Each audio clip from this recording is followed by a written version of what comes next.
शालिग्राम बन गए, बोले खाना। तो कितनों की इच्छा पूर्ति एक श्राप से हुई।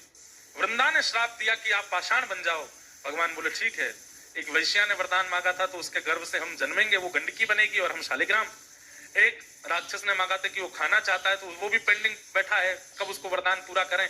शालिग्राम रूप को ही खाया करेगा वो। लेकिन वृंदा देवी तुम हमसे दूर नहीं रह पाओगी। अच्छा, ये तो केवल एक कथा थी, पर वास्तविकता भूमंडल पर वृंदा को प्रकट करने के लिए कोई चाहिए। जैसे राम जी को आने के लिए दशरथ और कौशल्या चाहिए, ठाकुर जी को आने के लिए देव की वसुदेव चाहिए। विश्व का कल्याण करने वाली बंधुओं, दो ऐसे रत्न हैं हमारी पृथ्वी पर। इन रत्नों का नित्य आश्रय लेने वाला व्यक्ति कभी यमलोक के दर्शन नहीं करता। उसमें पहला श्री गौ माता और दूसरी वृंदा देवी तुलसी महारानी। इनका नित्य दर्शन करने वाले को कभी यमलोक का दर्शन नहीं होता। तो वृंदा तो ठाकुर जी की ही है। अभी सुनिएगा कथा। वो तो आना चाहती है पृथ्वी पर, श्री कृष्ण आएंगे तो लीला के लिए वृंदा को प्रकट होना है। पर वृंदा ऐसे सामान्य रूप से प्रकट नहीं होगी, उसके लिए पृष्ठभूमि चाहिए। ऐसे कोई कौशल्या जैसी, कोई देवकी जैसी, कोई यशोदा जैसी मां चाहिए। तो शालिग्राम बन गए, बोले खाना। तो कितनों की इच्छा पूर्ति एक श्राप से हुई। वृंदा ने श्राप दिया कि आप पाषाण बन जाओ।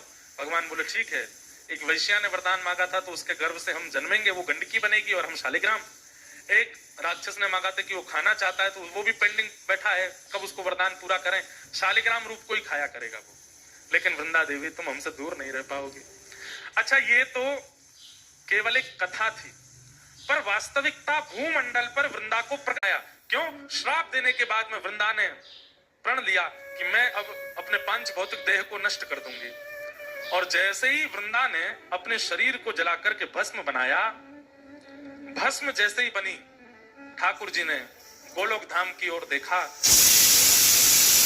श्री वृंदा देवी की मंजरियों को लाया गया और भगवान ने कहा अब पृथ्वी पर सबसे शुद्ध तुलसी के प्राकट्य होने की अगर कोई पृष्ठभूमि है, कोई मिट्टी है, कोई रज है, तो वो वृंदा। सामान्यतया तुलसी जी को नहीं लाया गया। तुलसी जी के लिए कितना बड़ा योजना बनाई गई। बोले अखंड पतिव्रता नारी होगी, उसके कोख से तुलसी जी प्रकट होंगी। पर तुलसी जी क्योंकि एक वृक्ष के रूप में प्रकट होने वाली हैं, तो इनके लिए कोख क्या है? रज। कोख क्या है? मिट्टी।